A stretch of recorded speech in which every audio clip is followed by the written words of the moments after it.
நம் மீது மரியாதை வர வேண்டும், மத்தவங்களுக்கும் நம் மீது நம்பிக்கை வர வேண்டும். இதற்காக இந்த மாதிரி விஷயங்களை ஃபாலோ பண்ண சொல்லி தமிழக வெற்றிகளுங்க சைடு வலியுறுத்தி கேட்கிறேங்க. ஃபர்ஸ்ட் ஆஃப் ஆல் இந்த விபத்து வந்து சதி விதி தற்செயல் என என்னவாக வேண்டுமானாலும் இருக்கட்டுங்க. பட் அங்க இறந்தவர்கள் நம் கூட்டத்திற்கு ஒரு உணர்வோட உற்சாகம் பொங்க வந்து உயிரை தொலைத்தவர்கள். சோ இவர்களுக்கு நம்ம தமிழக வெற்றிகளும் சார்பாக ஒரு அமைதி பேரணி நடத்தி மௌன அஞ்சலி செலுத்துவதோட 41 உயிர்களையும் போற்றும் வகையில் ஒரு நினைவு சின்னமாக ஒரு அங்கமாக தமிழக வெற்றிகளுக்கு இருக்க வேண்டும் என வலியுறுத்தி இந்த இடத்துல கேட்டுக்கொள்கிறோம். அதே போல் வருடம் வருடம் அவர்களுக்கு நினைவஞ்சலி செலுத்துவது நம் அனைவரின் கடமை என்பதை தமிழக வெற்றி கழகம் உட்பட அனைவருமே புரிந்து கொள்ள வேண்டும். செப்டம்பர் 27 கருப்பு நாள் என்பதை இந்த இடத்துல பதிவு பண்றோம். தளபதி விஜய் அவர்கள் துயரத்தில் வாடும் குடும்பங்களை சந்தித்த பிறகு இந்த விஷயங்கள் எல்லாம் ஃபாலோ பண்ணணும் அப்படின்னு பணிவோட கேட்டுக்கொள்கிறேங்க. இதற்கு அடுத்த சூழல்ல இது போல எந்த ஒரு விபத்துமே நடக்காமல் இருக்க தலைமை சரியாக செயல்படும். பட் மக்களாகிய நாம் கவனத்தோடு செயல்படுவோம். நம் மீது பழிகளை சுமத்தி விட்டார்கள், சுமந்து செல்வோம். 6 மாதங்கள் தான். அடுத்தவர்களை பற்றி யோசிக்காமல்,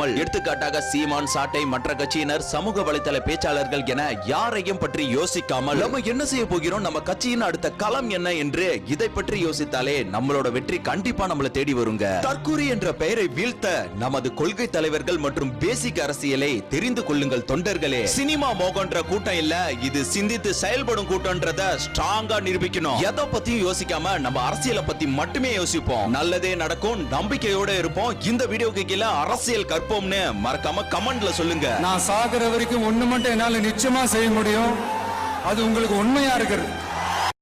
மக்கள்